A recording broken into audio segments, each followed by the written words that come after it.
Hello friends, welcome to Indian healthy foods. ఈరోజు మన recipe గోంగూర పచ్చడి ఎలా తయారు చేసుకోవాలో చూద్దాం. దానికోసం స్టవ్ మీద మనం ఒక కళాయిని పెట్టుకొని స్టవ్ ఆన్ చేసుకుందాం. కళాయి వేడెక్కాక కొద్దిగా ఆయిల్ వేసుకొని పచ్చిమిర్చిని వేయించుకోవాలి. పచ్చిమిర్చి వేగిన తర్వాత వీటిని ఒక గిన్నెలోకి తీసుకుందాం.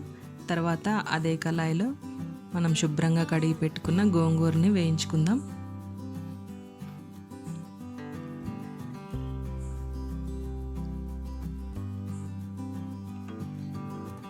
ఇలా మంచిగా మగ్గేంత వరకు వేయించుకుందాం. ఇప్పుడు గోంగూర మంచిగా మగ్గిపోయింది. ఇప్పుడు దీన్ని మనం ఒక గిన్నెలోకి తీసుకొని చల్లారబెట్టుకోవాలి. తర్వాత ఒక మిక్సీ జార్ తీసుకొని దాంట్లోకి మనం ముందుగా వేయించుకున్న పచ్చిమిర్చి ముక్కల్ని వేసుకోవాలి. కొన్ని వెల్లుల్లి రెబ్బల్ని వేసుకుందాం. తగినంత సాల్ట్ వేసుకొని గ్రైండ్ చేసుకోవాలి.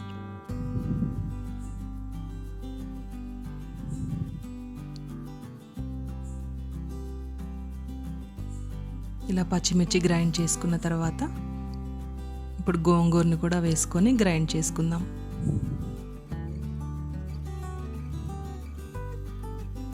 గోంగూర కూడా గ్రైండ్ అయిపోయింది. ఇప్పుడు తాలింపుని రెడీ చేసుకుందాం. స్టవ్ మీద ఒక కళాయిని పెట్టుకొని కళాయి వేడెక్కాక తగినంత ఆయిల్ వేసుకోవాలి.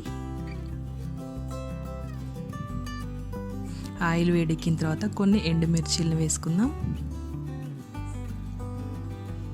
తాలింపు గింజలను వేసుకుందాం.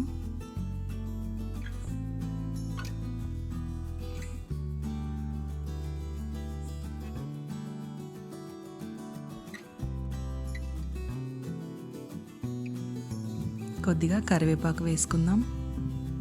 ఇప్పుడు ఒక హాఫ్ స్పూన్ పసుపు వేసుకొని స్టవ్ ఆఫ్ చేసుకుందాం. ఇప్పుడు ఈ తాలింపులోకి పచ్చడి వేసుకొని కలుపుకుందాం.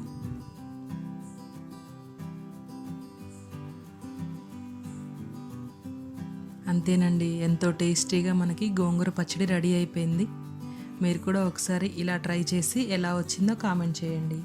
ఈ వీడియో మీకు నచ్చినట్లయితే లైక్ చేయండి, షేర్ చేయండి, సబ్స్క్రైబ్ చేసుకోండి. మళ్ళీ మరో మంచి రెసిపీతో మీ ముందుకు వస్తాను. Thanks for watching.